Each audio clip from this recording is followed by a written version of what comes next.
తండ్రి, కృపగల దేవ, విలువైన మాటలు పాటలుగా తండ్రి మలిసి మీరు వినిపించారు. మరికొన్ని సంగతులు తండ్రి మాతో మాట్లాడండి. మీ కృప మాకు అవసరం, మీ దయ మాకు అవసరం తండ్రి. అందరినీ తండ్రి మరింత తండ్రి సేవ పట్ల ఆలోచన కలిగించి మరికొంతమందినైనా తండ్రి సేవకు పురుగొలుపుతారని కోరుతూ అందరినీ మీ చేతులు అప్పగిస్తూ క్రీస్తునామని ప్రధాని సమర్పిస్తున్నాము తండ్రి. ఆమె త్వరగా కొన్ని విలువైన సంగతులు విందాం. ఆలస్యమైంది, నేను త్వరగానే ముగిస్తాను. బరువైన పదాలు, విలువైన మాటలు, చక్కటి వచనాల భావం, సేవకుల పట్ల, సేవ పట్ల వారికి ఉన్న గౌరవము, బాధ్యత, వాటిని రచనగా మలిచి చక్కటి ఒక వేదిక మీద మన కళ్ళ ఎదురు తీసుకొచ్చారు. దాన్ని పురస్కరించుకొని ఒక చక్కటి ఒక వర్తమానం మనం విని ఈ రాత్రి మనం సెలవు తీసుకుందాం. కొన్ని ఇమేజెస్ మీకు చూపిస్తాను. నిజానికి ఇది గతించిన వేళ మా రాజమండ్రి సంఘంలో చెప్పాను. మళ్ళీ ఈయనకి కూర్చుని నేను చెప్పాలనుకుంటున్నాను. ఎందుకంటే సహోదరులు డేవిడ్ గారు మెడికల్ ఫీల్డ్లో పనిచేస్తున్నారు కనుక, ఆ మెడికల్ ఫీల్డ్లో ఆయన ఉన్నాడు కనుక దాన్ని బేస్ చేసుకునే కొన్ని ఉదాహరణలతో ఈ లెసన్ నేను చెప్తాను. చూద్దాం ఒకసారి. మీకు స్క్రీన్ మీద ఒక ఇమేజ్ ప్లే అవుతుంది చూడండి. దాన్ని చూసి అదేంటో చదివి నాకు చెప్పండి. ఏదైతే దేవుడు మనం కోరుకుంటున్నాడో, ఏదైతే దేవుడు మన పట్ల నాణ్యత అడుగుతున్నాడో, ఏదైతే దేవుడు మన పట్ల చూడాలనుకుంటున్నాడో, ఏదైతే దేవుడు మనుషుల పట్ల ఎదురు చూస్తున్నాడో వాటిని కూర్చుని ఒక పదం మీరు జాగ్రత్తగా చూడండి. ఏంటది? గట్టిగా చదువుతారా? మళ్ళీ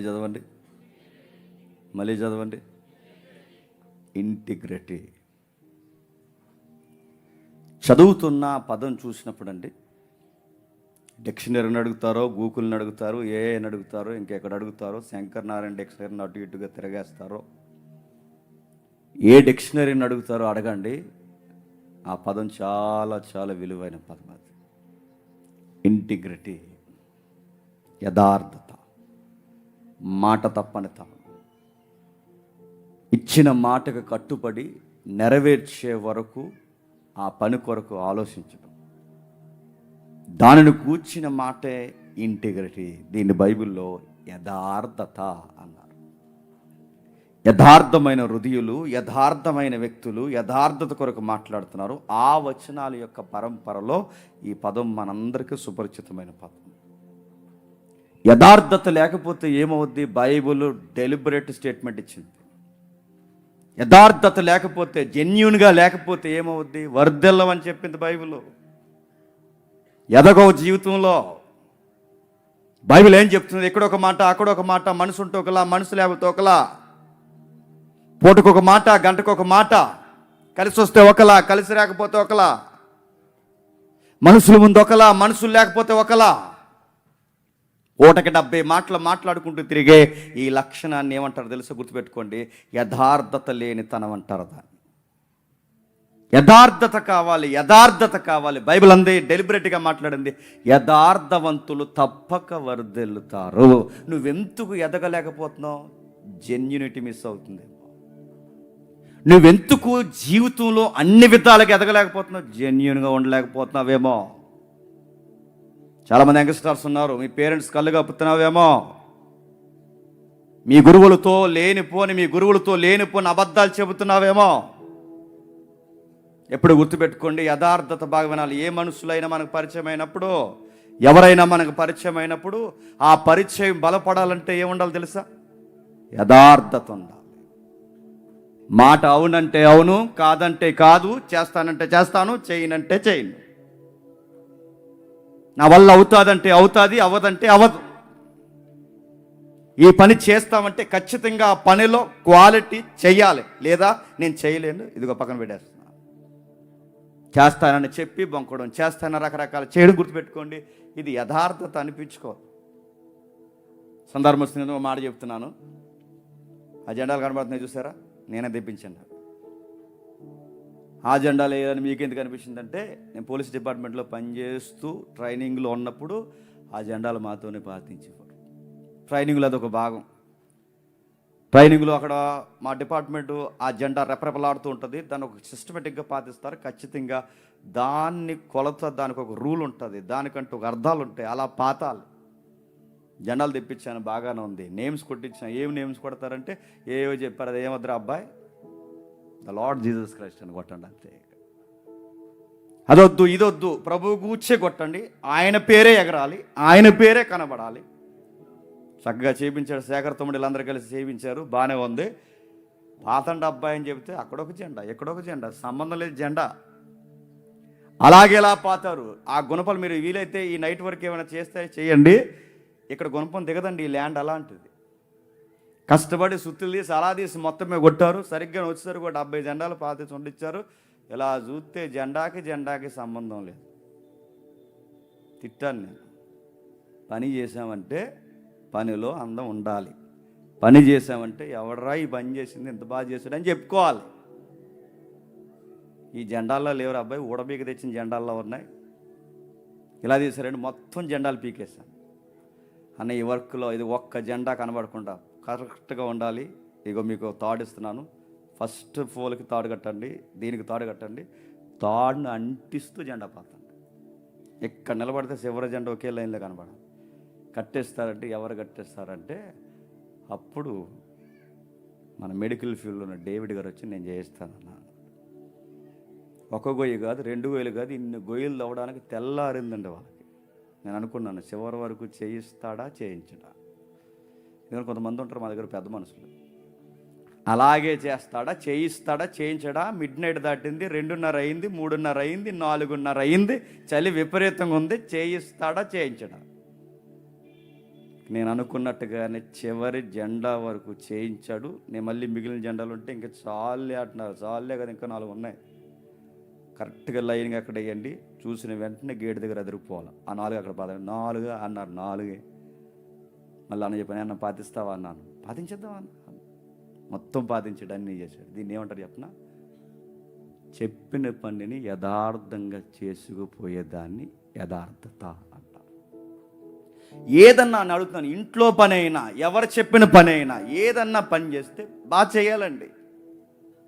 ఆ పనిని ఎప్పుడైతే మనం చేస్తామో, నమ్మకంగా ఎప్పుడైతే చేస్తామో, వ్యక్తి ఉన్నా వ్యక్తి లేకపోయినా మనకు అప్పగించిన ఒక పనిని ఎప్పుడైతే బాధ్యతగా చేస్తామో, నేను చూస్తాను లేదో నాకు తెలియదు కానీ, పెద్దలు చూస్తారు లేదో నాకు తెలియదు కానీ, మీ అమ్మ నాన్న చూస్తారు లేదో నాకు తెలియదు కానీ, పైన ఉన్నోడు చూస్తాడు.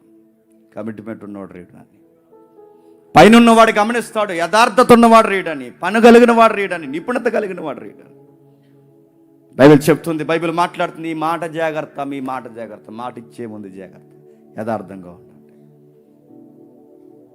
మరలా ఒకసారి ఉదాహరణ మీకు జ్ఞాపకం చేస్తాను వినండి. కుర్రగాళ్ళు ఎగ్జామ్స్కి లేటుగా వచ్చారు. కావాలనే లేటుగా వచ్చారు, ఎందుకంటే చదివేయలేదు. ఇన్స్టాగ్రామ్లో బిజీ అయిపోయారు, ఫేస్బుక్లో బిజీ అయిపోయారు, ఇంకా రకరకాల యాప్లు ఉన్నారండి, మనకి ఈ 2 తెలుసు. వీటన్నిటిలో బిజీ అయిపోయారు, చదువుకోలేదు, చదవలేదు. వీళ్ళకి మంత్లీ టెస్ట్లు అని, వీక్లీ టెస్ట్లు అని ఉంటాయి. కానీ ఇప్పుడు ప్రైవేట్ కాలేజీల్లో రాలేదు. కావాలని రాకపోతే ఆబ్సెంట్ అయ్యారని మళ్ళీ పేరెంట్స్ కంప్లైంట్ ఇస్తారని, ఇంత తతంగం జరుగుతుందని తెలిసి వీళ్ళకి కావాలని ఎగ్జామ్ వదిలేసే సమయానికి మేడం మేడం మేడం ఇప్పుడు వచ్చాం మేడం, టైం అయిపోయింది మేడం అంటే, అయ్యో బిడ్డలారు ఇప్పుడు వచ్చారేంట్రా అని అడిగింది. అంటే మేము చాలా చదువుకున్నాం మేడం, ప్రిపేర్ అయ్యాం మేడం, ఎగ్జామ్ బాగా రాద్దాం అనుకున్నాం మేడం, ఈలోపు కారు టైరు పంచర్ అయిపోయింది మేడం, అందుకే మేడం మేము 4 ఆలస్యం అయిపోయాం. కష్టపడి చదివారే అని అడిగింది మేడం. చాలా కష్టపడి చదివాము రాత్రి అంతా అన్నారు. అరే మీ కష్టం నేను అర్థం చేయనురా, ఓ పని చేయండి, పెద్ద ఆయనతో నేను మాట్లాడతాను, ప్రత్యేకంగా మీకు ఎగ్జామ్ పెట్టేస్తాను, ఇప్పుడు పెడితే రాసేస్తారా అని అడిగింది. ఎరగ రాసేస్తాను మేడం అన్నారు. అయితే పెడుతున్నాను, ఇదిగో జాగ్రత్త కూర్చోండి, అరే వెళ్ళిపోండి, ఇగో ఆ మూలనొకడు, ఈ మూలనొకడు, ఈ మూలనొకడు, 4 మూలలో 4 కూర్చోండి, జాగ్రత్తగా రాయండి. ఇప్పుడు ఇక్కడ ఇచ్చిన క్వశ్చన్ పేపర్ కదరా, నేను క్వశ్చన్స్ అడుగుతాను, ఆ క్వశ్చన్స్కి మీరు ఆన్సర్ రాయండి, రాస్తారంటే ఎర్రగొడతాం రాస్తాం మేడం అన్నారు. అడిగింది మొట్టమొదటి క్వశ్చన్ ఏంటో తెలుసు, అరే మీ టైర్ పంచర్ అయిపోయింది అన్నారు కదా, 4 మూల 4 కూర్చోండి, ఒకటి చూడకుండా మీ టైర్ పంచర్ అయిపోయింది అన్నారు పేపర్లో రాయండి, అది ఏ టైర్ పంచర్ అయిపోయింది రాయండి అంతే. రాస్తారా? నిజంగా పంచర్ అయిపోతే అందరూ ఒకే టైర్ రాస్తారు, అదే అబద్ధమైతే 4 చక్రాలు రాస్తారు. ఇప్పుడు ఏమవుతుందో తెలుసా, వాడు అబద్ధికుడని తేలిపోద్ది. ఎప్పుడు గుర్తుపెట్టుకోండి, మనం చెప్పిందల్లా చిన్న మాట పెద్ద మాట ఎదుటోళ్ళు తలకాయ అడ్డంగా ఊపుతున్నారు, చెప్పిందల్లా నమ్మేస్తున్నారు అనుకుని పెద్ద మేధావులా ఫీల్ అవ్వకు. నేను ఏది చెప్పినా బిలీవ్ చేస్తున్నారు, నేను ఏం చెప్పినా నమ్మేస్తున్నాను పెద్ద మేధావులా ఫీల్ అవ్వకు. ఏదో ఒక రోజు తెలిసిపోతావు. గుర్తుపెట్టుకో, మనం చెప్పిందల్లా నమ్ముతున్నవారు ఒక్కసారి అనుమానం వచ్చి చెక్ చేశారో నీ మీద ఉన్న గౌరవం ఆ రోజుతో మొత్తం పోతుంది. ఏ రోజన్నా ఒక్కసారి ఇది నిజమే చెబుతున్నాడని క్రాస్ చెకింగ్ జరిగిందో నీ యథార్థత దిగజారిపోతుంది, నీ సాక్ష్యం పోతుంది, నీ మీద ఉన్న గౌరవం పోతుంది. వాళ్ళ దృష్టిలో నువ్వు అప్పటి వరకు గొప్పవాడివి, ఇంకా ఆ రోజు నుంచి నువ్వు చాలా తక్కువైపోతావు. అందుకే యథార్థవంతులు వర్ధిల్లరు, యథార్థత లేని వారు వర్ధిల్లరు. యథార్థవంతులు తప్పక వర్ధిల్లుతారు, యథార్థత లేని వారు వర్ధిల్లరు. మాట జాగ్రత్త, పని జాగ్రత్త. నువ్వు చెప్పిందల్లా ఎదుటోళ్ళు నమ్ముతున్నారని నీ ఇష్టం వచ్చినట్టు అబద్ధాలు చెప్పుకుంటూ పోతే ఒకరోజు చెబుతావు, 2 రోజులు చెబుతావు, 3 రోజులు చెప్తావు, 4 రోజులు చెప్తావు, ఎన్ని రోజులు చెప్తావు, ఏదో ఒక రోజు అడ్డంగా నీ పసుకిన సందర్భం దొరికేస్తుంది. ఆ రోజు ఇన్ని రోజులు వీడు చాలా కరెక్ట్గా ఉంటాడు అనుకో, ఇంత నేరగా ఆలోచిస్తున్నాడు అనుకోలేదు, గౌరవం పోయింది ఆడి మీద అనిపిస్తుంది. చూసినప్పుడల్లా అదే గుర్తొస్తుంది, ఆ ముఖం చూసినప్పుడల్లా అదే, ఇలా చేశాడేట్రా, ఇలాంటి పని చేశాడేంట్రా. అవన్నీ అంటే అప్పటి వరకు నువ్వంటే గౌరవం, అప్పటి వరకు నువ్వంటే ఒక విధానం, అప్పటి వరకు నువ్వంటే ఒక ప్రేమ. కానీ ఇప్పుడు నువ్వు చెప్పిన అబద్ధానికి నీ డొల్లతనం బయట పడిపోయింది కనుక మొత్తం గౌరవం పోతుంది. బైబిల్ చెబుతుంది, ఎక్కడ నువ్వు ఉన్నా జాగ్రత్త, ఎక్కడ నువ్వు ఉన్నా జాగ్రత్త, నీ యథార్థతను వదలొద్దు. సిఎస్ లూయిస్ ఇలా అంటాడు. ఆయన సిఎస్ లూయిస్ తెలుసు కదా, నార్నియా నవల్ రచయిత. సిఎస్ లూయిస్ చాలా రచనలు ఉన్నాయి. నిజానికి ఆయన గురించి చెప్దాం అనుకున్నాను, కాకపోతే ఈ టైం సెట్ అవ్వద్దు. ఈ సిఎస్ లూయిస్ ఎవరైతే ఉన్నారో ఆయన ఒక మాట అంటాడు, ఒక స్టేట్మెంట్ ఇచ్చాడు. ఏమన్నాడంటే, ఎవరో చూస్తున్నారని, ఎవరో నిన్ను గమనిస్తున్నారని నువ్వు రైట్గా జీవించు. ఎవరో చూస్తున్నారని యథార్థంగా ఉండడానికి నువ్వు ప్రయత్నం చేయకు. ఎవరు చూసినా చూడకపోయినా నువ్వు యథార్థంగానే జీవించు. ఎందుకంటే నిన్ను పుట్టించిన దేవుడు ఎల్లకాలము నిన్ను చూస్తున్నాడు. నిన్ను పుట్టించిన దేవుడు ఎల్లకాలం చూస్తాడు. ఎక్కడ చూస్తాడు? నువ్వు పని చేసే స్థలంలో చూస్తాడు. ఎక్కడ చూస్తాడు? నువ్వు ఉద్యోగం ఎక్కడ చేస్తున్నావు అక్కడ చూస్తాడు. ఎక్కడ చూస్తాడు? నీ సంసారంలో చూస్తాడు. ఎక్కడ చూస్తాడు? నీ స్నేహంలో చూస్తాడు. ఎక్కడ చూస్తాడు? నీ సేవలో చూస్తాడు. ఎక్కడ చూస్తాడు? నీ మనీ వాడే విధానంలో చూస్తాడు. ఎక్కడ చూస్తాడు? ప్రతి సెక్టార్లో చూస్తాడు. ఒంటరిగా ఉన్నప్పుడు ఎలా ఉన్నావో చూస్తాడు, నలుగురిలో ఉన్నప్పుడు ఎలా ఉంటున్నావో చూస్తాడు, నీ ధనంలో చూస్తాడు, నీ పడకలో చూస్తాడు, నీ నడకలో చూస్తాడు, నీ మొబైల్ వాడే విధానం చూస్తాడు, ఇతరులతో నువ్వు మాట్లాడేటప్పుడు ఆ మాటలు చూస్తాడు, లేనప్పుడు ఎలా మాట్లాడుతున్నావో చూస్తాడు, పచ్చి అబద్ధాలు ఎలా ఆడుతున్నావో చూస్తాడు, వంకర మాటలు ఎలా మాట్లాడుతున్నావో చూస్తాడు, వ్యక్తుల్ని ఎలా గౌరవిస్తున్నావో చూస్తాడు, వ్యక్తి ఉన్నప్పుడు ఎలా ఉన్నావో చూస్తాడు, నీ ప్రార్థనా జీవితం చూస్తాడు, బైబిల్ స్టడీ చూస్తాడు. ఒక్కటేంటి, ఎంటైర్ నీ లైఫ్ అంతా చూస్తాడు. చూసే దేవుడు ఈయన, గుర్తుపెట్టుకోండి. గమనించే దేవుడు ఈయన. అన్నీ చూస్తాడు. నీ టైం చూస్తాడు, నీ ట్రావెల్ చూస్తాడు, నీ టాలెంట్ చూస్తాడు, ప్రతిదీ చూస్తాడు. ఎందుకు?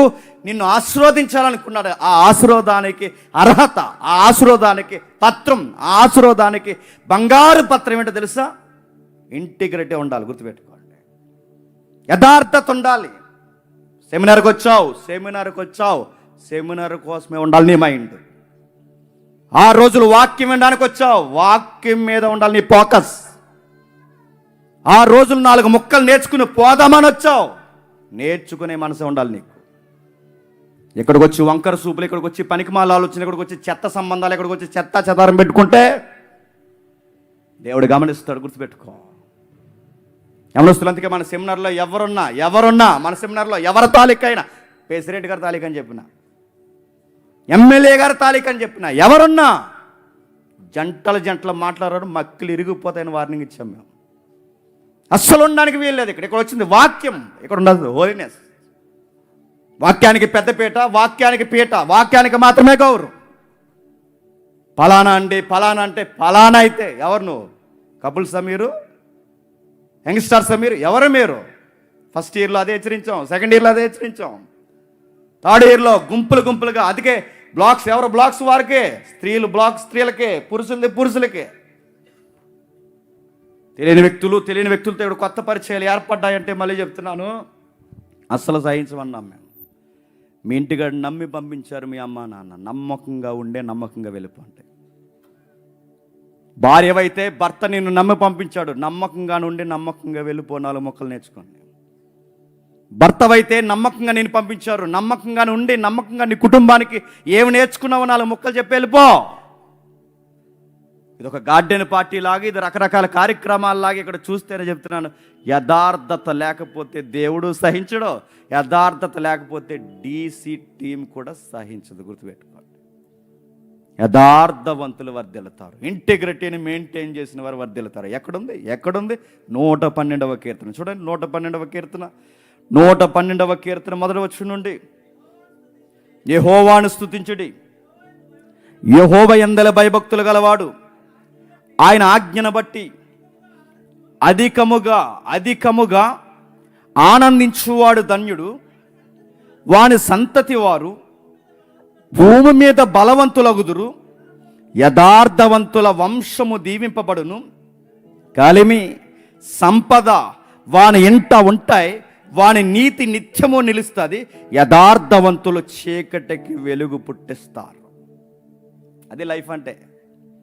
జీవితంలో మళ్ళీ చెప్తున్నాను, నువ్వు ఎక్కడ నిలబడితే అక్కడ రివైవల్ స్టార్ట్ అవ్వాలి అంటే, నువ్వు ఎక్కడుంటే అక్కడ ఉద్యమం స్టార్ట్ అవ్వాలి అంటే, నువ్వు ఎక్కడుంటే అక్కడ నువ్వు పట్టిందల్లా ఒక చక్కటి బంగారు పత్రంగా మారాలి అంటే, నువ్వు ఎక్కడుంటే అక్కడ చీకటికి వెలుగు రావాలి అంటే, నువ్వు ఎక్కడుంటే నువ్వు చేసిన పనిలో ద బెస్ట్ అని అనిపించుకోవాలంటే, నువ్వు ఎక్కడున్నా గుర్తుపెట్టుకో, నువ్వు చేస్తున్న వ్యక్తిని ఎవరబ్బా నీ గురించి మాట్లాడాలి అంటే దాని వెనకాల సూత్రం ఒకటి, హార్డ్ వర్క్.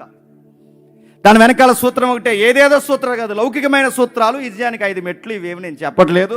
సూత్రం ఒకటే, ఇంటిగ్రిటీ మిస్ అవ్వకూడదు. గుర్తుపెట్టుకో. పర్లేదు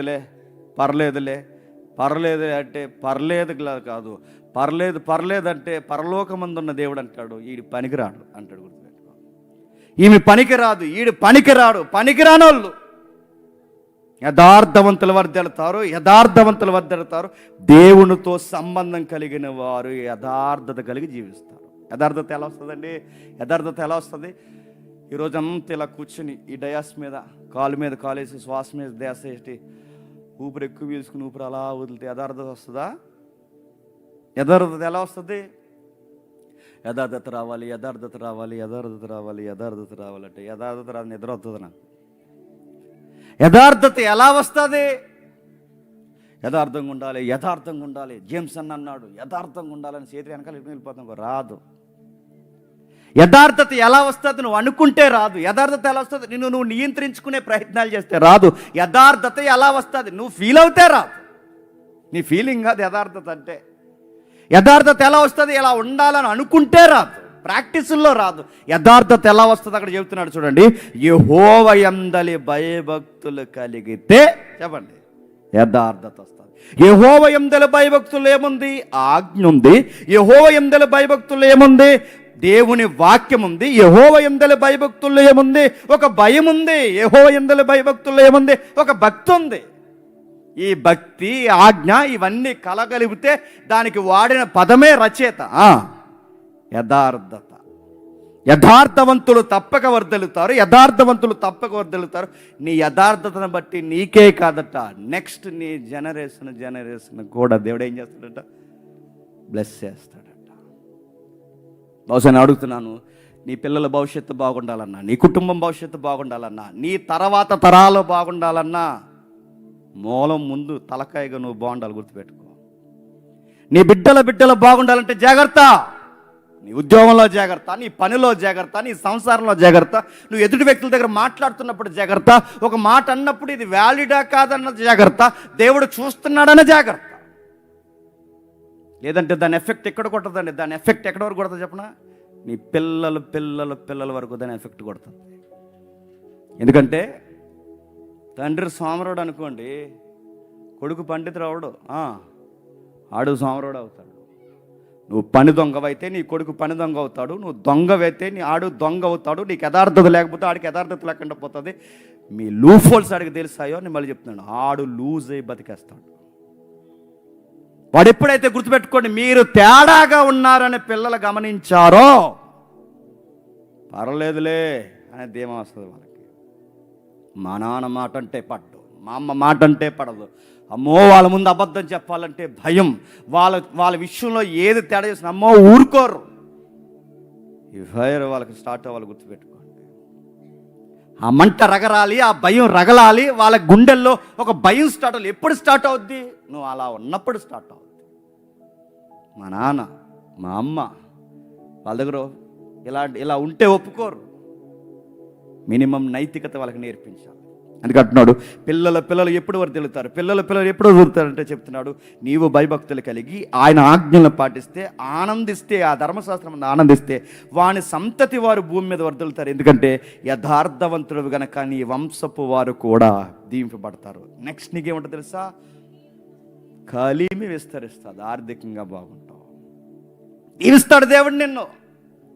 తెచ్చి ఒకే రోజు నీ ₹1,00,00,000 ఇచ్చేస్తాడని అన్నాను కానీ, ఒకే రోజు ఆకాశం నుంచి బంగారం కాయిన్స్ నీకు పడతాడని అన్నాను కానీ, ఉన్న దాంట్లో కలిమిలో తృప్తిగా బతుకుతావు, ఉన్న దాంట్లో చక్కటి తృప్తికరమైన జీవితం కలుగుతావు. సంపద ఉంటుంది, కలిమి ఉంటుంది, నీ ఇంట నిత్యము ఒక చక్కటి దేవుని దీవెనకరమైన తృప్తికరమైన జీవితం ఉన్న దాంట్లో చక్కగా వెళ్ళిపోతుంది. మీరెక్కడుంటే అక్కడ చీకటికే వెలుగు పుట్టిస్తారట. మీరు కటాక్షం కలిగిన వారు అవుతారట, వాత్సల్యం కలిగిన వారు అవుతారట, దయ కలిగిన వారు అవుతారట, నీతి కలిగిన వారు అవుతారట, ఉదారంగా ఉంటారట, న్యాయమైన మనసు కలిగి ఉంటారట. ఇవన్నీ ఎప్పుడుంటాయట? యెహోవా యందలి భయభక్తులు కలిగి ఉంటేనే ఈ క్వాలిటీస్ అన్నీ వస్తాయట. యెహోవా యందలి భయభక్తులు కలిగి ఉంటే దయగలిగిన వారం అవుతాం. యెహోవా యందలి భయభక్తులు కలిగి ఉంటే కరుణ గల వారం అవుతాం. యెహోవా యందలి భయభక్తులు కలిగి ఉంటే నీతిమంతులుగా ఉంటాం. యెహోవా యందలి భయభక్తులు కలిగి ఉంటే ఉదారంగా వ్యవహరిస్తాం. యెహోవా యందలి భయభక్తులు కలిగి ఉంటే న్యాయముగా కొన్ని నిర్ణయాలు మనం తీసుకుంటాం. ఇలా ఎప్పుడైతే ఉంటామో చీకటికి వెలుగు అవుతాం. ఇలాగ ఎప్పుడైతే ఉంటామో తీరన వేదనలో ఉన్న, పాట రాశాడుగా, తీరన వేదనలో ఉన్న లోకానికి ఆదరణ అవుతాం. పగిలిన గుండెలతో, తడిచిన కన్నులతో, నలిగిన జీవితాలతో బైబిల్ చేత పట్టుకుని దేవుణ్ణి బట్టి దేవుడని బతికితే మనుషుల్ని బతికించేంత గొప్ప సాధనం. ₹1,00,00,000 సంపాదించావు, 2 కోట్లు సంపాదించావు, 3 కోట్లు సంపాదించావు, 4 కోట్లు సంపాదించావు, 50 కోట్లు సంపాదించావు, అది పెద్ద మ్యాటర్ కదండి. మనుషుల్ని సంపాదించు, వ్యక్తుల్ని సంపాదించు, ఆత్మల్ని సంపాదించు. ₹1,00,00,000 కన్నా విలువైన ప్రాజెక్ట్ అది. మనుషుల్ని గెలవాలంటే మాటలా, మనుషుల్ని గెలవాలంటే మాటలా. ఎందుకంటే మనుషుడు ఎలా ఉంటాడో తెలియదు. అది గంటకు ఒకలా ఉంటాడు, రోజుకు ఒకలా ఉంటాడు. పిల్లిని చూసి అనుకోండి, పిల్లి లక్షణం ఏంటో తెలుసా? దొంగమోహం దాన్ని. నక్కని చూసి అనుకోండి, దాన్ని తెలుసు అది జిత్తులు మారిదని. పులిని చూసామనుకో తెలుసు దాని స్వభావం దాడి చేస్తుందని. పాముని చూసామంటే తెలుసు అది ఖచ్చితంగా కరుస్తుందని. ఏ జంతువుని చూసినా తెలిసిపోతుంది దాని నేచర్ ఇదని. మనల్ని చూస్తేనే మంచివాడని అంటారా? మంచిగానే అనిపిస్తున్నాడు, కానీ ఏదో రోజు కరిచేది తెలుస్తుంది. ఇది బాగుండడం కొన్ని ఇలా కరిస్తాడేటి, అప్పుడు అర్థం అవుతుంది. మళ్ళీ చెప్తున్నాను, ఇలాంటి మనుషుల్ని మార్చాలి అంటే ఎంత కతిమేసామండి. ఇలాంటి మనసులో గెలిచి వాళ్ళ ఆత్మలో పవిత్రత, వాళ్ళ ఆత్మలో ఒక చక్కటి యథార్థత, వాళ్ళ ఆత్మను దేవునికి అంకిత అర్పణగా మార్చాలి అంటే ఒక వ్యభిచారిని, ఒక దొంగని, ఒక తాగుబోతుని, ఒక అబద్ధికుణ్ణి, ఇక్కడ వచ్చిన అనేక రకాల వ్యసనాలు కలిగిన వారిని వాళ్ళని మార్చాలి అంటే ముందు నేను ఎలగాలి, ముందు నేను యథార్థంగా ఉండాలి, ముందు నాలో రగలాలి. ఎప్పుడైతే ఇది ఉంటాదో, ఈ ఆజ్ఞను పాటించి దేవుని యందు నేను ఆనందిస్తానో మనుషుల్ని గెలుస్తా, చీకటిని గెలుస్తా, వెలుగుకి నిలువెత్తు సాక్ష్యంగా నిలబడతా, వాత్సల్యం కలిగిన వాడుగా ఉంటా, కటాక్షం కలిగిన వాడుగా ఉంటా, దయ కలిగిన వాడుగా ఉంటా, అద్దరిపోయి వచ్చును ఇతరులకు అప్పిచ్చేంత భాగ్యవంతులుగా ఉంటా. పంచడం నేర్చుకుంటా, అడగడం నేర్చుకోను, పంచడం నేర్చుకుంటా, ధారాళముగా అనేకులకు అప్పిచ్చేవాడుగా అవుతా. న్యాయ విమర్శములో వారి వ్యాజ్యమే గెలుస్తుంది. వాళ్ళు ఏదన్నా గొడవలో నిలబడినా, ఎక్కడ నిలబడినా వాళ్ళు కరెక్ట్గా ఉంటారు కనుక వాళ్ళే గెలుస్తారు. అలాగండి ఎలా యాదవ సోది ఎంత చెప్పినా, మళ్ళీ చెప్తున్నాను, పనికి మళ్ళీ సోది ఎంత చెప్పినా మనలో క్యారెక్టర్ ఉంటే, మనలో మళ్ళీ చెప్తున్నాను, మనలో నిశ్చయత ఉంటే, మనలో ఇంటిగ్రిటీ ఉంటే, మళ్ళీ చెప్తున్నాను, మనమే గెలుస్తాం. గుర్తుపెట్టు, మనమే గెలుస్తాం. ఎందుకు మాట చెప్తున్నా, వాళ్ళకి అర్థం అవుతుంది.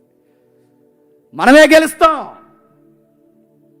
ఎదుటి ఎమ్మెల్యే ఉన్నా, ఐపీఎస్ లీడర్ ఉన్నా, ఆడు కొట్టాం, ఎవడున్నా ఎంతమంది వచ్చినా, ఎంతమంది రికమెండేషన్ చేసినా మనమే గెలుస్తాం. గుర్తుపెట్టుకోండి. ఎందుకు తెలుసా? న్యాయము పక్షమున మనం ఉన్నాం, న్యాయం మన వైపు ఉంటుంది. గెలుస్తాం. అందుకే చెప్తున్నాడు, న్యాయ విమర్శలో వారు వ్యాజ్యమే గెలుస్తుంది. అట్టివారు ఎప్పుడును కదిలింపబడరు. నీతిమంతులు నిత్యము జ్ఞాపకాల్లో ఉంటారు. వాని హృదయం యెహోవాను ఆశ్రయించి స్థిరముగా ఉండును. వాడు ఏ దుర్వార్తకు, ఏ భయంకరమైన వార్తకు జడియడు. వాని మనస్సు స్థిరముగా ఉంటుంది. తన శత్రువుల విషయంలో తన కోరిక నెరవేరు వరకు వాడు భయపడ్డాడు. ఇంకా కిందికి అంటున్నాడు చూడండి, ఇంకా కిందికి, వాడు దాతృత్వం కలిగి బీదలకు ఇస్తాడు. వాడి నీతి నిత్యము నిల్చును. వాడి కొమ్మ ఘనత నుండి హెచ్చింపబడును. భక్తిహీనులు దాన్ని చూసి చింతపడుదురు. వాడిని చూసి పండ్లు కొడుస్తూ క్షీణించిపోయి రకరకాల భక్తిహీన ఆశ భంగం అయిపోతుంది. అంటే మనం చూసి ఏడిసే బ్యాచ్ ఉంటారు కదండి కొంతమంది. అందరికన్నా గొప్ప ఫ్యాన్స్ వాళ్ళు మనల్ని చూసి ఏడిసేవాళ్ళు. దేవుడు ఎలా ఏడిపిస్తాడు చెప్పనా? గుర్తుపెట్టుకోండి, దేవుడు ఎలా ఏడిపిస్తాడు? కొట్టడు, తిట్టడు, వాళ్ళ ఇంటి మీద పిడిగడదు, ఏమీ జరగదు, వాళ్ళ కారు కూడా ప్యాచ్ చేయడదు, ఏమవుదు. వాళ్ళకి పనిష్మెంట్ దేవుడు ఎలా ఇస్తాడు చెప్పనా? వాళ్ళు ఏడిసే కొలిది దేవుడు మనల్ని చెప్పండి దీవించేస్తాడు. చస్తారు షుగర్ వచ్చి, బీపీ వచ్చి, నిద్ర రాదు, వీడు ఇలాగ అయిపోతున్నాడు. ఏంటంటే అయిపోతాం. నువ్వు ఏడిసే కొలిది దీవం పడిపోతాం. నువ్వు ఏడ్చే కొలిది ఎదుగుతావు. మేము నాశనం అయిపోవాలనుకునే కొలిది, మళ్ళీ చెప్తున్నాను, ఆశీర్వాదకరంగా మారిపోతాం. ఈ సెమినార్ జరగకూడదని ఎన్ని కుట్రలో తెలుసా 4 సంవత్సరాల నుంచి. వాళ్ళు అనుకునే కొలిది బాగా జరిగిపోతుంది. వాళ్ళు అనుకునే కొలిది బాగా జరుగుతుంది. నాకు వార్నింగ్లు, మాస్ కౌంటర్లు, మేము రాము, ఎలా చేస్తాం మేము చూస్తాం, నువ్వు రాకపోతే ఎలా చేస్తాం మేము చూస్తాం. ఎన్ని వార్నింగ్లో ఈ సంవత్సరం మేము పాల్గొను, మాకు ఇష్టం లేదు, ఇలాగా. నేను అన్నాను, నువ్వు రాకపోతేనే బాగా జరుగుద్ది. నువ్వు రాకపోతే ఈ సెమినార్కి అపోజిషన్ సెమినార్స్గా పెట్టిన సెమినార్సే నాకు తెలుసు. ఇందులో ఉన్న స్పీకర్లు అందరూ కాదు, ఇందులో ఉన్న స్పీకర్లు వేరొక అపోజిషన్తో వాళ్ళు టైఅప్ అవుతున్నారని కూడా నాకు తెలుసు. ఇలా ఎన్నైనా మళ్ళీ చెప్తున్నారు, ఇది ఏమీ జరగదు. యెహోవా యందలి భయభక్తులు కలిగిన వాడు చెప్పండి ఆశీర్వాదకరంగా మారిపోతారు. కుళ్ళిపోతారు, కుళ్ళిపోతారు. మళ్ళీ చెప్తున్నారు, కుళ్ళిపోయి చచ్చిపోతారు అంతే. ఇక ఒకప్పుడు నన్ను అన్నారండి, నాకు బాగా గుర్తు, మాలాగా పాటలు రాయగలరా అన్నారు. రాయగలరు కాదు, రాసాం, రగిలించేసాం. యూట్యూబ్లో మండిపోయి ఎగిరిపోతుంది, అది చూడండి మీరు. రాయగలరు కాదు, రాసాం. రావుపూడి డేవిడ్ గారు కూడా రాశారు. రాస్తామని చెప్తున్నాను. దేవుడు మన పక్షాన్ని ఉంటే చెప్పండి, ఎవడో మనకి, దట్ ఈస్ మై స్లోగన్. ఎవడ వీరాది రాయగలరంటే రాయగలరు. నిజంగానే మనకు రాయడం రాదు, మనకు రాదు, ఆయనకి రాదా చెప్పండి. రాయించాడని అడుగుతున్నాను. ప్రతిదీ ఏడ్చేదిగా వాళ్ళకి పెద్ద మింగుడు పండు విషయం చెప్పినా, ఈడే రాశాడు అంటారా? ఈడే రాశాడు. మేమే రాసాం. Note this point. మేమే రాసాం. మీరు ఏడ్చే విషయం ఏంటి చెప్పినా, మేమే పాడాం. నిజంగా మేమే పాడాం. వెనకాల పాడింది ఆ స్లోగన్స్, ఆ జెండా వందనం పాటలు పాడుతున్నా చూసారా, మేమే. ఆ వెనకాల పాడుతున్నది మేమే. మళ్ళీ చెప్తున్నాను, నేనే పాడాను. ఏ పాట అయితే రాత్రి మనం రిలీజ్ చేసాం, ఒక లైన్ చెప్పు. అక్కడ మాట ఉంటుంది, మీకు డైలాగ్ వినబడుతుందిగా, ఆ మాట మనకు వినబడుతుంది. మీరు మధ్యలో మాట్లాడితే ఎన్నిసార్లు స్టూడియోలో నేను ట్రై చేశాను, నిలబడు అని. కరువు వచ్చినా, ఖడ్గం వచ్చినా, వ్యాధి వచ్చినా, బాధ వచ్చినా, హింస వచ్చినా, కరువు వచ్చినా, ఏదొచ్చినా నిలబడు. ఇలా చెప్దాను చాలా ట్రై చేశాను, చెప్పలేకపోయాను. అక్కడ నేను ట్రై చేసాం, రాలేదు. పాట అయితే వచ్చేస్తుంది కానీ డైలాగ్ రావట్లా. కానీ మీరు గమనించండి, మీరు వింటున్నారా ఆ మాటలో పాట, ఆ మాట ఎక్కడ మాట్లాడింది తెలుసా? యెహోవా నా దేవా సాంగ్ రిలీజ్ చేస్తున్నప్పుడు దావీదు కోసం ఒక ఎగిరాం ఇక్కడే నిలబడి. అందులో మాట ఎగ్జాక్ట్గా అది కట్ చేసి తెచ్చి సాంగ్లో పెట్టాం. నేను మాట్లాడలేకపోయాను. అక్కడ దొడ్డ ప్రసాద్ అని అన్నాడు, నువ్వు ఎన్ని టేకులు తీసుకున్నా రాదు అన్నాడు. ఎందుకంటే అది ఆత్మతో వచ్చింది, అది స్టూడియోలో రాలేదు. అందుకే వస్తాయి, శ్రమలు వస్తాయి, బాధలు వస్తాయి, ఇబ్బందులు వస్తాయి, సమస్యలు రానే ఎన్నైనా అది ఎక్కడ వస్తుంది, అక్కడ రాదు. ఈ ఏదిక మీద ఉంటేనే ఆత్మ, అది ఉంటేనే వస్తుంది, అక్కడ రాదు. వచ్చేది కదా. ఎన్నిసార్లు సురేష్ గారు చెప్పాడు, ఆడికి రాలేదు. కట్ చేసేసాం వాడు వాయిస్, బాలేదరా ఇదేదో సీరియల్లో చెప్పినట్టు తీసేయి అని. నిజానికి ముందు మాట్లాడుతుండాలి. అది సెట్ అవ్వలేదు, ఎక్కడా సెట్ అవ్వలేదు. మళ్ళీ చెప్తున్నాను, ఆయన మన పక్షమును ఉంటే, ఆయన పక్షమును మనం ఉంటే, యథార్థంగా ఉంటే నేను చెప్తాను, వండర్స్ చేసేస్తాడు మనల్ని పట్టుకుని, వండర్స్ జరిగిస్తాడు మనల్ని పట్టుకుని, అద్భుతాలు చేసేస్తాడు మనల్ని పట్టుకుని. అందుకే ఇలాంటి యథార్థవంతులు తప్పగా ఆశీర్వాదకరంగా మారిపోతారు. మనల్ని చూసి పండ్లు కొరుక్కునేంతగా దేవుడు మనల్ని దీవించేస్తాడు. రెండు ఉదాహరణ చెప్పి నేను ముగించేస్తాను, టైం అవుతుంది. యథార్థత కలిగిన వారు నిజంగా ఆశీర్వదింపబడతారంటే ఒక జంటను చూపించాలి. ఎందుకంటే అన్న మెడికల్ ఫీల్డ్లో ఉన్నాడు కనుక చూపించాలి. ఒకసారి చూద్దాం. వాళ్ళని చూడండి, ఇద్దరు దంపతులు, విజయ ఆనంద్ అండ్ ఎమానియల్. వాళ్ళేనండి. నిజంగా వీళ్ళ కోసం నేను మా చర్చలో చెప్పినప్పుడు నాకు ఏడుపు వచ్చింది. 1993 స్టిల్ నో, ఇప్పటికే వాళ్ళు సర్వీస్లో ఉన్నారు. వాళ్ళిద్దరి కోసం మాట్లాడుకుంటున్నప్పుడు చాలా విచిత్రంగా అనిపిస్తుందండి. ఇద్దరు డాక్టర్లు, ఇద్దరు వైద్య వృత్తి ఎరిగిన వారు. ఎక్కడో వాక్యం తగిలింది, ఎక్కడో వాక్యం వినబడింది, ఎక్కడో వాక్యం మీద ఆశ పెరిగింది. వాక్యం లోతుకి వెళ్ళే కొలది సేవ చేయాలన్న భారం పెరిగింది. సేవను జరిగించాలన్న ఆశ వాళ్ళ గుండెల్లో రగిలింది. సేవ చేయాలంటే ఎలా అన్నప్పుడు మన దగ్గరికి ఈ సహోదరుడు ఎలాగైతే వచ్చాడో ఒక సంస్థ దగ్గరికి అలాగే ఇద్దరు డాక్టర్లు వెళ్ళారు, ఇమాన్యుయల్ గారు, విజయ గారు. అయ్యా, మేము వైద్యులు, మేము డాక్టర్లు, మేము దేవుని సేవ చేయాలనుకుంటున్నాం. ఎంతో కొంత మీ మినిస్ట్రీ ద్వారా సేవను జరిగిస్తే గొప్ప భాగ్యంగా మేము ఫీల్ అవుతాం. మమ్మల్ని వాడుకోండి అయ్యా దేవుడిలో, అవసరమైతే మా ఉద్యోగాలైనా విడిచిపెట్టి మేము వస్తాం అన్నారు. సువార్తను లోతుగెరిగిన వ్యవస్థలో సంస్థలు కనుక వాళ్ళు ఏమన్నారంటే, ఉద్యోగాన్ని వదిలేంచేంత పనొద్దు, దేవుడిచ్చిన వరాన్ని అలానే ఉంచండి, ఆ వరమునే సేవలో ఉపయోగించండి, మిమ్మల్ని సరిగ్గా మేము వాడతాం, మీకు ఇష్టమైతే అన్నారు. మాకు ఇష్టమే సార్ అన్నారు. మేము ఖచ్చితంగా దేవుని కొరకు వాడబడతాం, మేము ఖచ్చితంగా దేవుని కోసం వాడబడతాం, మమ్మల్ని వాడుకోండి అని అడిగారు. అయితే ఒక పని చేయండి, మాట అంటే మాటేగా, యథార్థంగా ఉంటారుగా, మాట ఇచ్చి తప్పిపోరుగా, ఇక్కడొక మాట బయటికి వెళ్ళి ఒక మాట మాట్లాడరుగా, ఖచ్చితంగా అలానే ఉంటారుగా అంటే అలాగే ఉంటాం సార్, మాట అంటే మాటే సార్. అయితే గతంలో మిషనరీ సేవ జరిగింది. ప్రస్తుతానికి ఏ మిషనరీ అక్కడికి వెళ్ళక, సరైన వసతులు లేక ఆ ప్రాంతంలో సువార్త జరగట్లేదు, సర్వీస్ జరగట్లేదు, ఆగిపోయింది. చిన్న మెడికల్ క్యాంపులు కట్టాం మన సంస్థ నుంచి, ఆ క్యాంపులు కూడా రన్ అవ్వట్లేదు, ఏ వసతులు లేవు, ఎక్కడ ఏ కానుకలు రావట్లేదు. అలాంటి ఏరియాకి వెళ్ళి మీరు సువార్త చేస్తారంటే చేస్తాను సార్ అన్నారు. మళ్ళీ ఇంకోసారి చెప్పండి, చేస్తాను సార్ అన్నారు. మళ్ళీ చెప్పండి, చేస్తాను సార్. ఎక్కడికైనా వెళ్తారా? ఎక్కడికైనా వెళ్తాను సార్. ఎప్పుడైనా వెళ్తారా? ఎప్పుడైనా వెళ్తాం. ఇప్పుడైనా వెళ్తారా? ఇప్పుడైనా వెళ్తాం. ఏ ఊరో చెప్పమంటారా అన్నారు. అస్సాం వెళ్ళాలి, వెళ్తారా అన్నారు.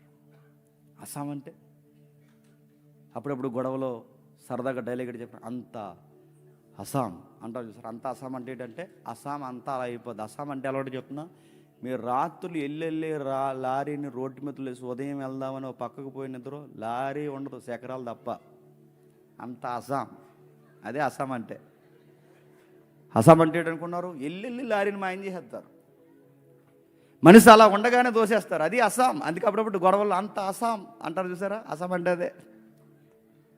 అస్సాం రాష్ట్రం అలా ఉంటుంది, ఎందుకంటే పేద రాష్ట్రాలు, ఇప్పటికీ కరువు రాష్ట్రాలు అవి. ఇటు పోతే వడిస్తే కానీ అటు పోతే ఈ బీహార్ కానీ ఆ కిలీలు తినే బ్యాచ్, ఈ రాజస్థాన్, వీళ్ళందరూ మన అయిపోయి వస్తుంటారు చూసారు, వలస వచ్చి పనులు చేస్తుంటారు.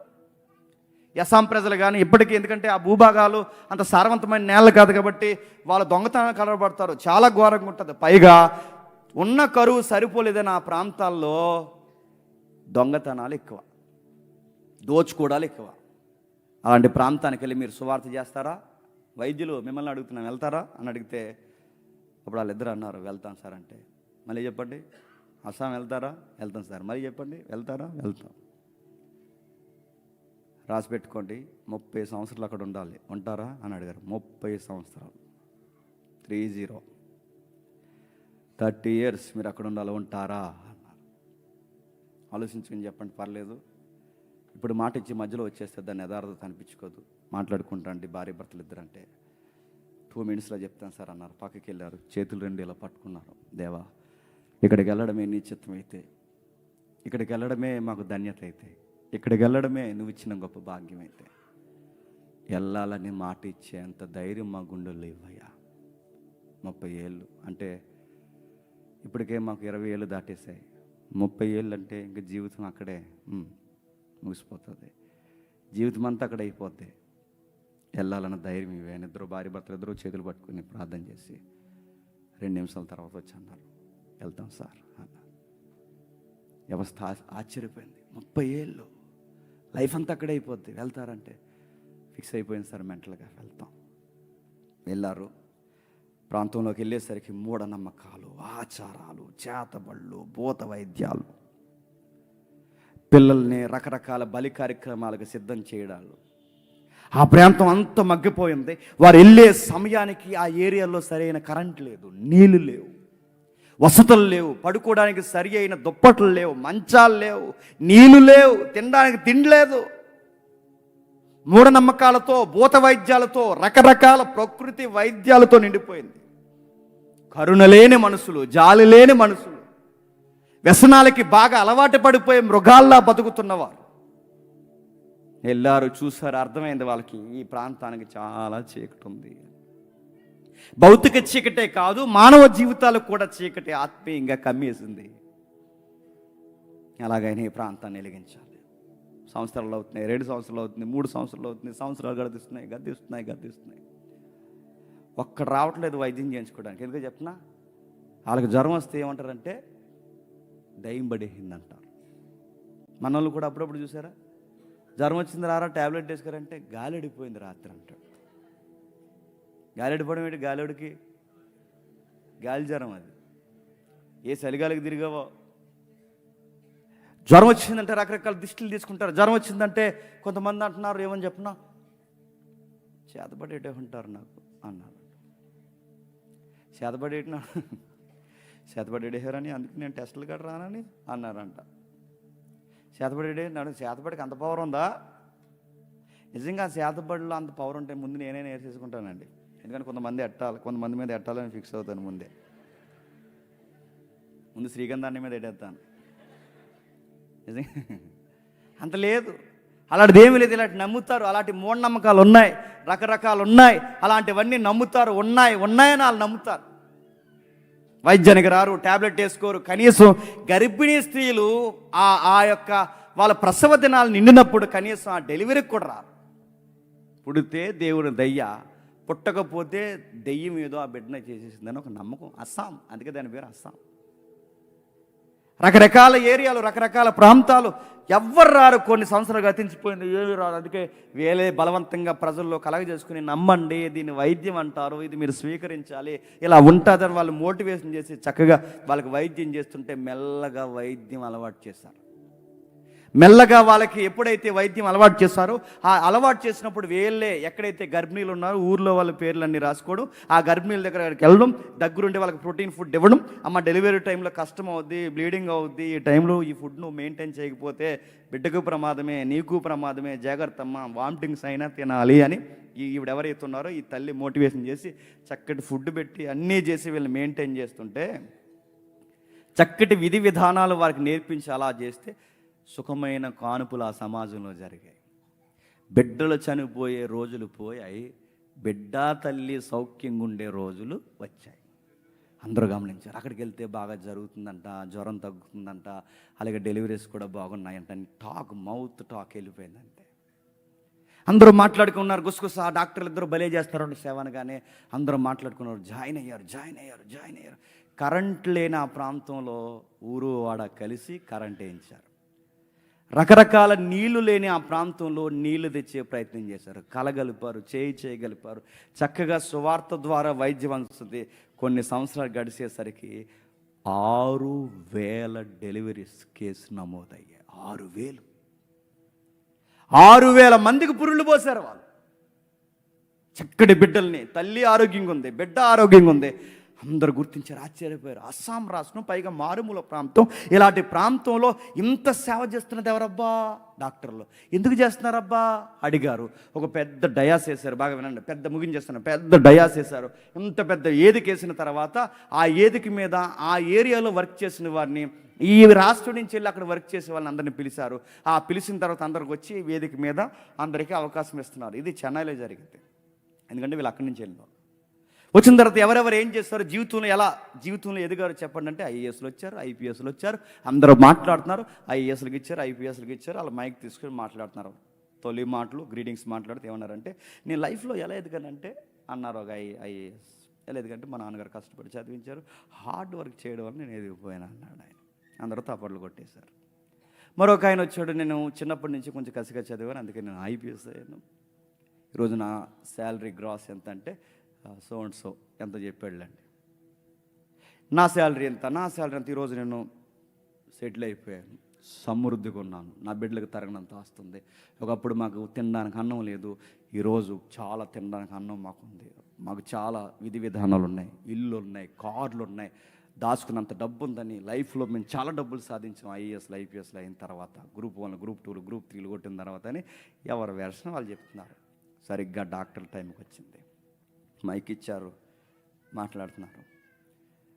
డాక్టర్లు కదా, మీరు బాగా గట్టిగా సంపాదిస్తారని అందరు చెప్తారేమో అని అందరూ అనుకున్నారు.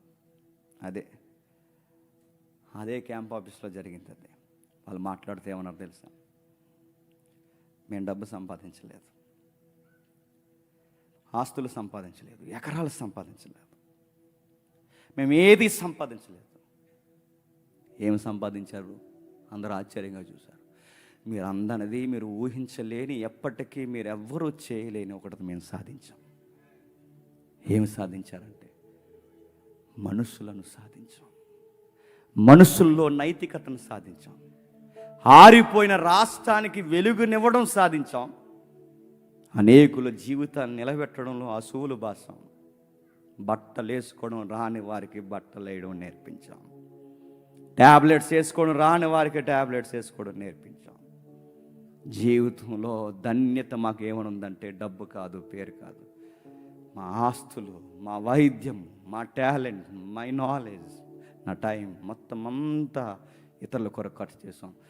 ఎంతకన్నా తృప్తి మాకేమీ లేదనగానే స్టేడియం అంతా నిశ్శబ్దమైపోయింది. ఈ ప్రసంగం ముందు ఐఏఎస్, ఐపీఎస్లో ప్రసంగాలు గాలిగిపోయాయి.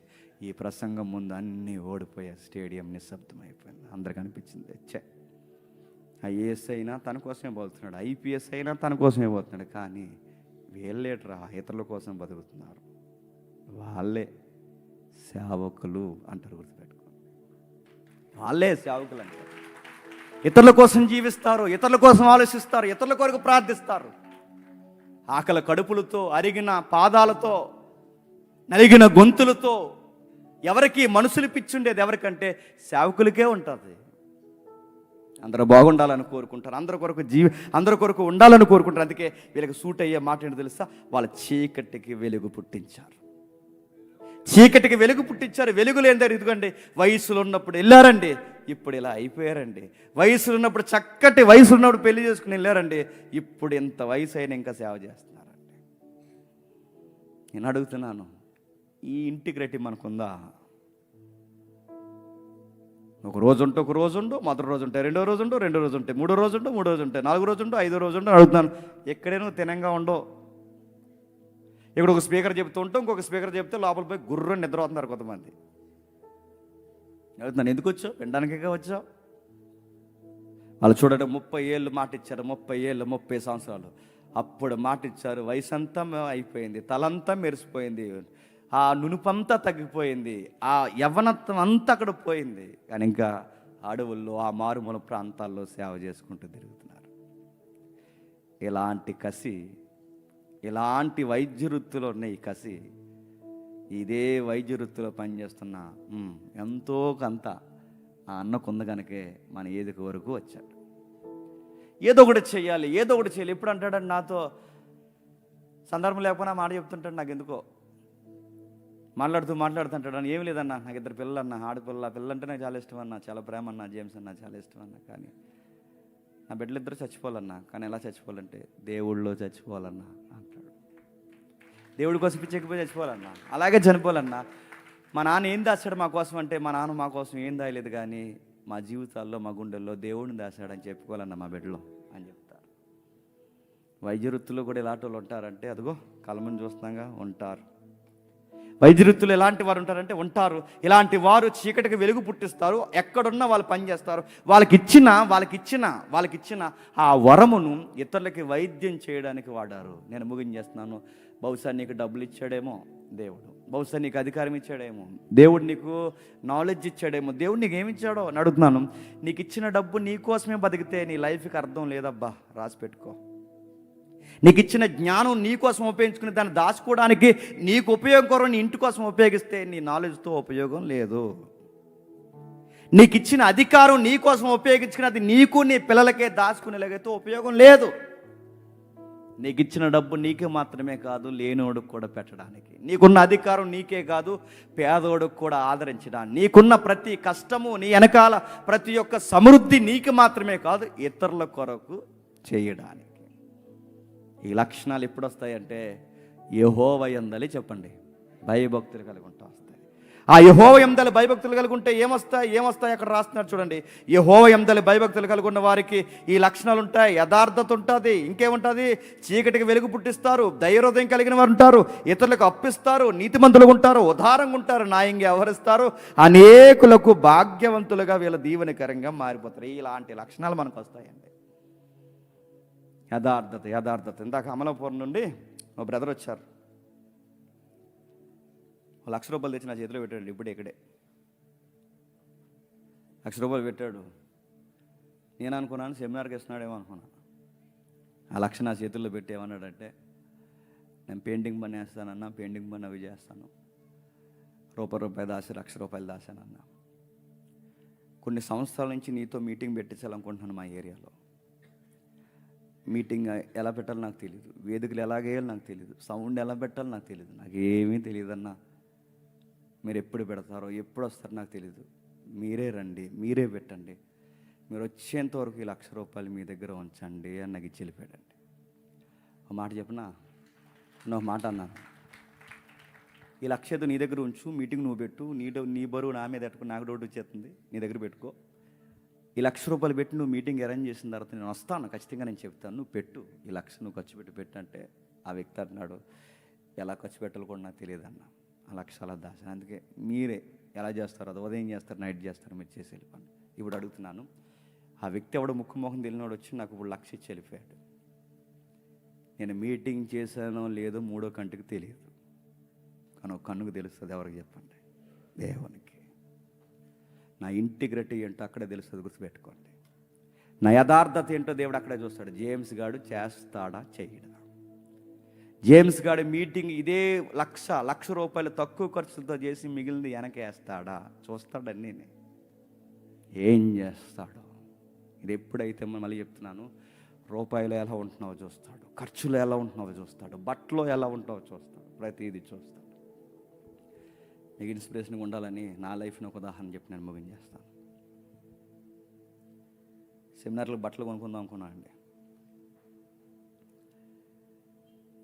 మా వైఫ్కి నేను బట్టలు కొన్నాను, నా పాపకు కొన్నాను. ఎప్పుడు కొన్న 12,000 అయిపోద్ది, 12,000 13,000 అయిపోతాయి అంతే. 13,000 అయిపోయినాయి. ఇంకా నా బడ్జెట్ ఖర్చు పెట్టడానికి నాకు రైట్స్ లేవు, నాకు తెలుసు ఆ విషయం. సెమినార్కి నాకు బట్టలు లేవు. అందుకే ఇప్పుడు మనకి ఎలాగో ఒకటి తెలుసొక్కో. చాలామంది అడుగుతారు, సూటేజ్గా నా బాగుంది తీసుకుని ఏం మన సిగ్గుట్ అవ్వాలి, మనకొద్దు. ఎవరు లేరు, నా బట్టలు లేవు. ఆ టైంలో గుర్తుపెట్టుకుంటే దేవుడు మనకి ఎలా చూస్తాడో. కొనుక్కున్న బట్ట నాణ్యమైన బ్రాండే కొంటాను నేను, లేదా నేను కొనుక్కోను. నాకు తెలియదు, ఎప్పుడు తెచ్చాడో తెలియదు. ఒక్కొక్క ప్యాంటు చాలా కాస్ట్. ఇదే డేవిడ్ అన్న 2 ప్యాంట్లు సీకే ప్యాంట్స్ అని ఉంటాయిలేండి, అవి చాలా కాస్ట్ ఉంటాయి. ఆ 2 ప్యాంట్లు తెచ్చాడండి. నాకు అనిపించింది, మేము ఎంత యథార్థంగా ఉంటే ఏ సమయానికి ఏం కావాలో నీకు సమస్తం తెలుసు ప్రభువా. ఈజీగా వెళ్ళి ఇప్పుడు ఇందులో ఉన్న డబ్బులు తీసి నేను బట్టలు కొనుక్కోవచ్చు. నేను అడుగుతున్నాను, నా దేవుడు అడగడా? ఈరోజు అడగడు, రేపు అడగడు, ఎల్లుండి అడగడు. ఒక రోజు ఆయన సింహాసనం ముందు నిలబడతాను, అడగడా? యారా, ఈ మాట కసిగా నేను కావాలంటున్నా. యారా, నీ పిల్లానికి నువ్వు బట్టలు కొనుక్కోవడానికి ఈ డబ్బులు అడగడా? ఇలా నీ కూతురికి నీ భార్యకి బట్టలు కొనుక్కోవడానికి ఈ డబ్బులు అడగడా? ఇంటిగ్రిటీ ఏంటో దేవుడు అక్కడే చూస్తాడు, గుర్తుపెట్టుకో. నేనే ఎంత భయపడుతున్నానంటే ఈ మనిషిని చూసి, ఈ వ్యక్తులను చూసి మీరందరూ ఎంత సెమినార్కి వచ్చారంటే, మీకు నేను మళ్ళీ చెప్తున్నాను, మీకు ఆ భయం ఉండాలి, గుర్తుపెట్టుకోండి. దేవుడు ఒక రూపాయి ఇచ్చాడంటే జాగ్రత్త, ఒక ఉద్యోగం ఇచ్చాడంటే జాగ్రత్త, ఒక సంసారం ఇచ్చాడేమో జాగ్రత్త, నమ్మకంగా ఉండు.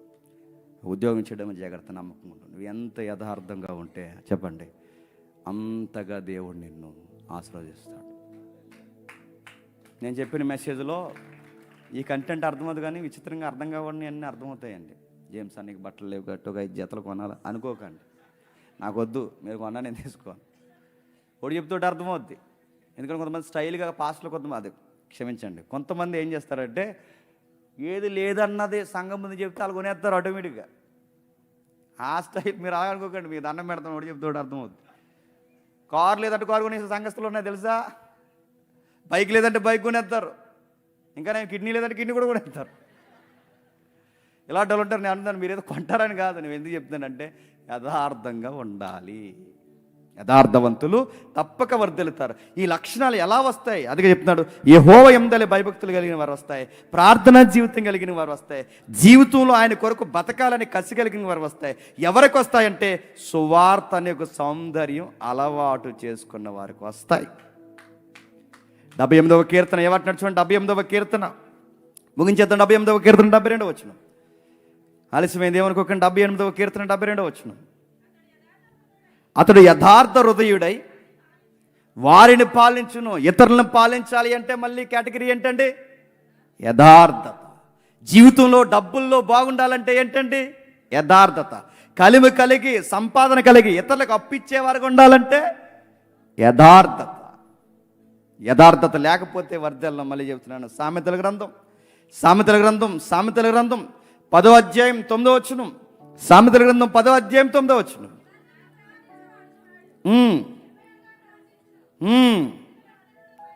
ఏంటట? మళ్ళీ చదవమ్మా.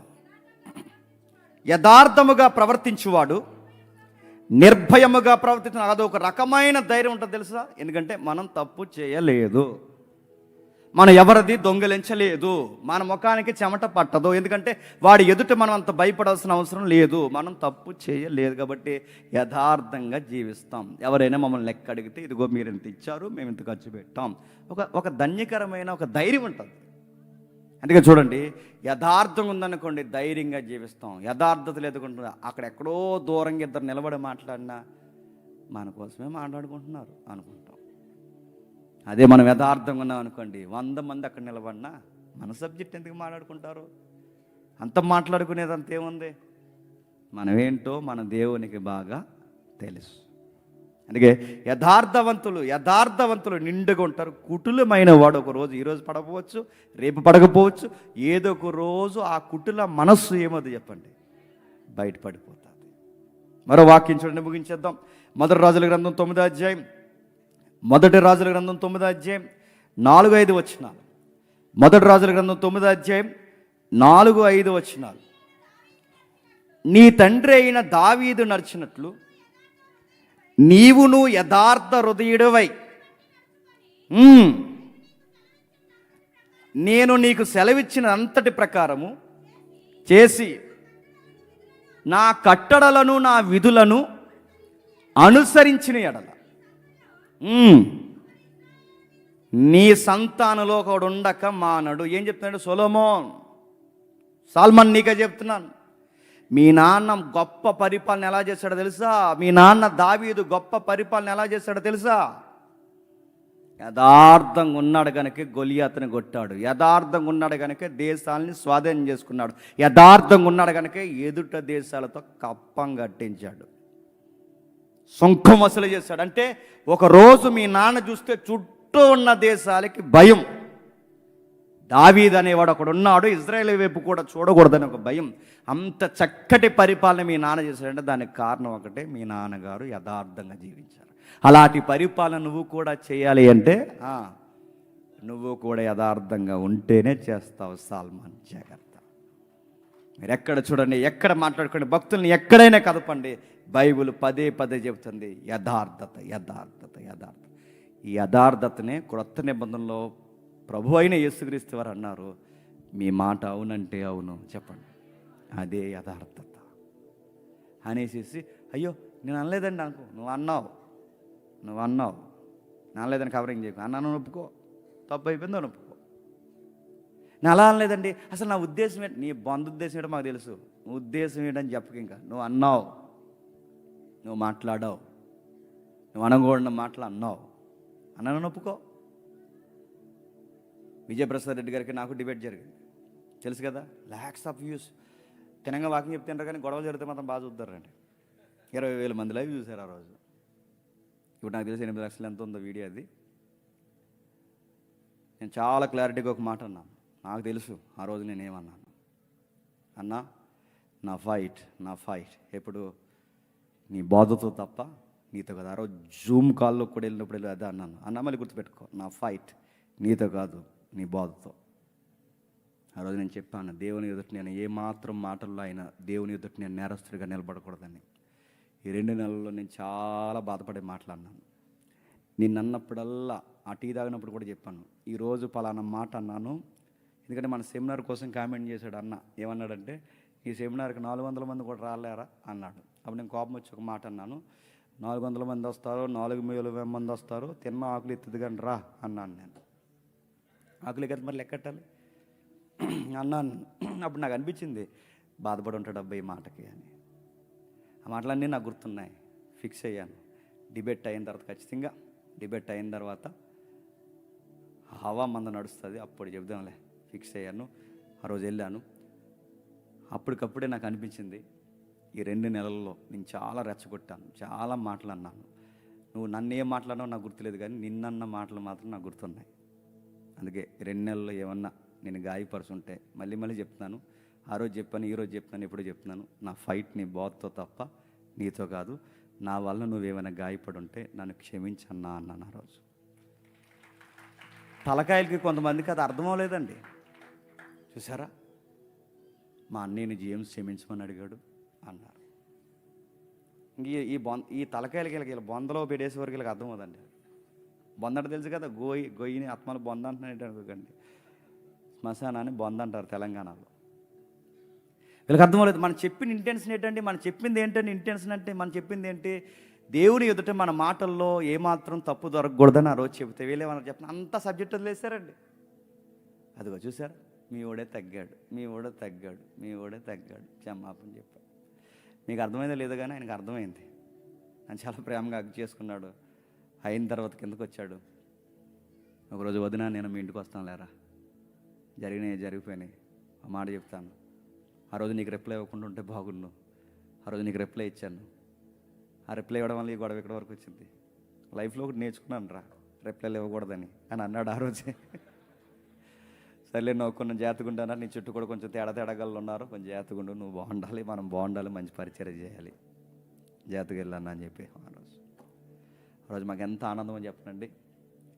డిబేట్లో మంచి సబ్జెక్ట్ చెప్పాను, ఒక ఆనందం అయితే ప్రసాద్ అన్న, సురేష్ తమ్ముడు, మోజెస్ గారు, మాకు గొప్ప ఆనందం అని చెప్పిన. మనతో వాదించిన వారి మనసు కూడా గెలుచుకున్నాం. చూసారా, అది గెలుపు అంటే. ఆ రోజు కొన్ని సంవత్సరాలు మాట్లాడడం మానేసిన కాంతికల సిస్టర్ మాట్లాడింది. కొన్ని సంవత్సరాలు మాట్లాడడం మానేసిన అదే నోరు, ఇది మంచోడేనండి అన్నాడు ఆ రోజు ఆ వేదిక మీద. అదే నోరు మాట్లాడింది, అదే రోజు కూర్చుని మాట్లాడు. అప్పుడు నేను అనుకున్నాను, అన్న మన డిబేట్లో బాగా వాదించడం లేదు తర్వాత విషయం, కానీ మన మీద కామెంట్ చేసిన వాళ్ళని కూడా మనం గెలుచుకున్నాం. చూసారా, ఇదన్నా గెలుపు అంటే. నా మీద యూట్యూబ్లో, ఫేస్బుక్లో అన్నయ్య తాలూకులు చాలామంది రకరకాల కామెంట్లు పెట్టారు, పోస్టులు పెట్టేసేవారు, తెగ పెట్టేసేవారు.